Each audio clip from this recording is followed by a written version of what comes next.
Bureaucrat, police officer, आप Indian administrative service का part बने, आप इंडियन पुलिस सर्विस का पार्ट बने, आप इंडियन फॉरेन सर्विस का हिस्सा बने, इंडियन फॉरेस्ट सर्विस का हिस्सा बने, इंडियन स्टैटिस्टिकल सर्विस का हिस्सा बने, या इंडियन इंफॉर्मेशन सर्विस का हिस्सा बने, जम्मू कश्मीर एडमिनिस्ट्रेटिव सर्विस का हिस्सा बने, जम्मू कश्मीर पुलिस सर्विस में आपको काम करने का मौका मिले, जम्मू कश्मीर की रेवेन्यू सर्विस में आपको काम करने का मौका मिले, आप किसी भी सर्विस को चुने, आपका धर्म क्या है, आपकी जाति क्या है, आप किस व्यवस्था से आ रहे हैं, आप गरीब थे, आप अमीर थे, आप किसी ब्यूरोक्रेट के बेटे हो, आप किसी बड़े पुलिस ऑफिसर के बेटे हो, या आप किसी आम आदमी के बच्चे हो, इससे कोई फर्क नहीं पड़ता। आप एक कसम खाते हैं और वो जब कसम खाने के बाद आप ये कहते हैं कि जो मुझे संविधान कहता है उसका ख्याल करते हुए मैं बिल्कुल संविधान के मुताबिक अपना कामकाज करूंगा, तो बात वहीं ख़त्म हो जाती है। आप जिस भी धर्म से ताल्लुक़ रखते हैं उससे कोई फ़र्क नहीं पड़ता।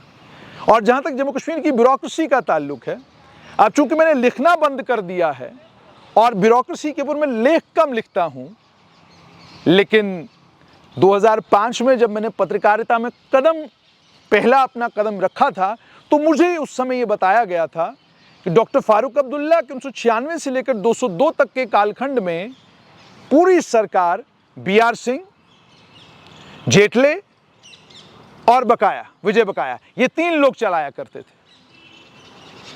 हमने जब पत्रकारिता शुरू की, हमको समझ में आया सरकार सुधांशु पांडे, BR शर्मा, BB व्यास चलाते हैं।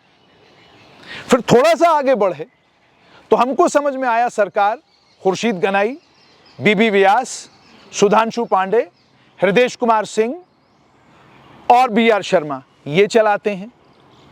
उसके बाद 2014 के बाद के कालखंड में भी जब हमने देखा तो हमको यही पता चला कि BB व्यास के बगैर सरकार नहीं चल सकती। हमको पता चला कि नवीन चौधरी का होना ज़रूरी है। हमको समझ में आया कि अटल डुल्लू के बगैर सरकार नहीं चल सकती है। हमको समझ में आया उमंग नरूला ज़रूरी हैं।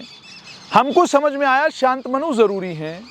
हमको समझ में आया कि जम्मू कश्मीर में जम्मू संभाग के IGP मुकेश सिंह ज़रूरी हैं, कश्मीर संभाग के IGP स्वयं प्रकाश पानी ज़रूरी हैं, ज़रूरी हैं दिलबाग सिंह किसी इंपॉर्टेंट पोजीशन पर, ज़रूरी हैं SP वैद किसी पोजीशन पर, ज़रूरी है मुख्य सचिव के तौर पर अरुण कुमार मेहता हो, उससे पहले BVR सुब्रमण्यम हो, BB व्यास हो, BR शर्मा हो, या उससे पहले वाले कालखंड में जितने भी मुख्य सचिव रहे हैं, क्या किसी ने किसी का धर्म, किसी का समुदाय देखा? ज्यादातर लंबे समय के लिए कौन से लोग पावर विभाग के सचिव रहे हैं, PHE के रहे हैं, PWD के रहे हैं, स्टेट्स के रहे हैं, होम के रहे हैं? जरा डिटेल तो निकालिए। जब आप डिटेल निकालेंगे तो आपको समझ में आएगा कि जहां तक गृह विभाग के सचिव का ताल्लुक है, खुर्शीद गनाई को आप माइनस कर दें, उसके अलावा किस मुख्यमंत्री के कालखंड में कौन गृह सचिव था जम्मू कश्मीर का, ये मालूम तो जरा कीजिए। जब डिवकॉम लगाने की बारी आई तो अलग अलग मुख्यमंत्रियों ने घाटी के लिए और जम्मू के लिए किनको डिवकॉम चुना। इंपॉर्टेंट पोजीशंस पर जब बिठाने की बारी आई, vice chairman Jammu development authority हो या vice chairman Srinagar development authority, कौन लोग वहां बैठे हुए थे? क्या किसी सरकार ने धर्म, समुदाय, प्रांत, राज्य, क्या ये सब देखकर मुख्यमंत्री उमर अब्दुल्ला ने अपने साथ दाएं बाएं लोग रखे? क्या ये सब देखकर महबूबा मुफ्ती ने अपने साथ लोगों को रखा? क्या ये सब देखकर स्वर्गीय मुफ्ती मोहम्मद सैयद ने अपने साथ लोगों को रखा? क्या ये सब देखकर डॉक्टर फारूक अब्दुल्ला ने चुना कि 96 से लेकर 2002 तक सरकार कौन चलाएगा? क्या गुलाम नबी आज़ाद ने अपना सचिव चुनते वक्त इस बात का ख्याल किया कि इस सचिव का धर्म क्या है, जात क्या है, आता कहाँ से है?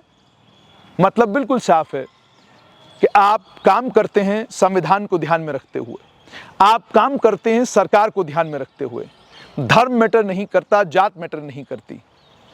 तो अचानक अब जम्मू कश्मीर में इस बात को लेकर चिंता क्यों होने लगी है कि सिविल सचिवालय में इस धर्म के अफसर कम हैं या इस धर्म के अफसर ज़्यादा हैं?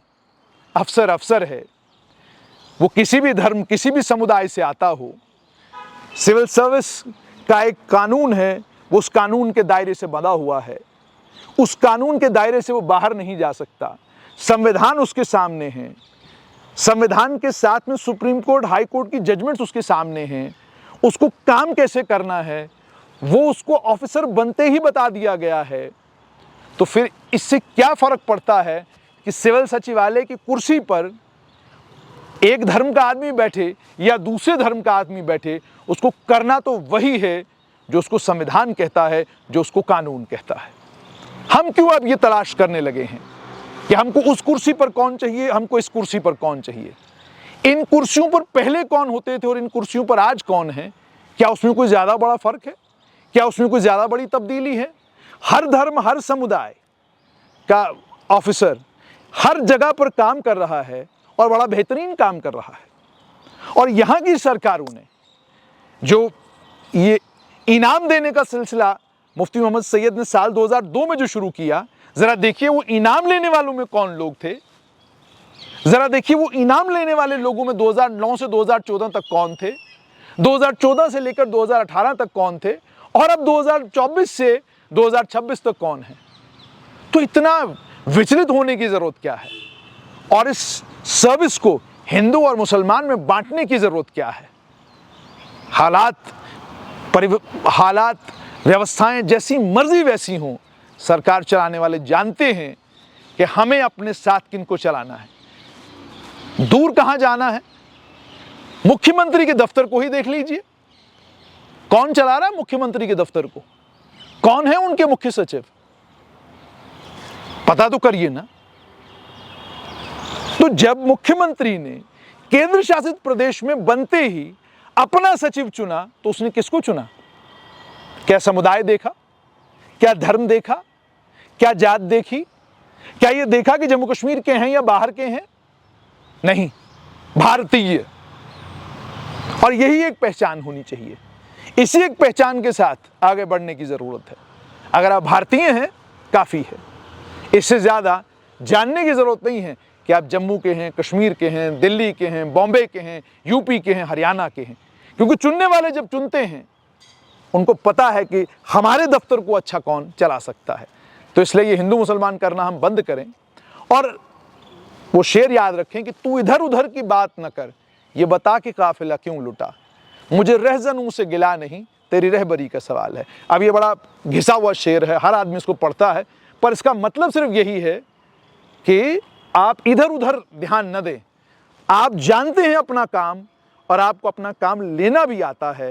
ये समुदाय का नाम लेकर, ये धर्म का नाम लेकर न जाने कितने अफसरों के दिल शिकस्ता हो जाते हैं। उन्हें बड़ा बुरा लगता है कि देखो हम इतना बढ़िया काम कर रहे हैं और हमारे बारे में ये बोला जा रहा है। तो बेहतर है हम काम पर फोकस करें। हिंदू मुसलमान ऑलरेडी बहुत किया जा रहा है, इसको और ज़्यादा करने की ज़रूरत नहीं है।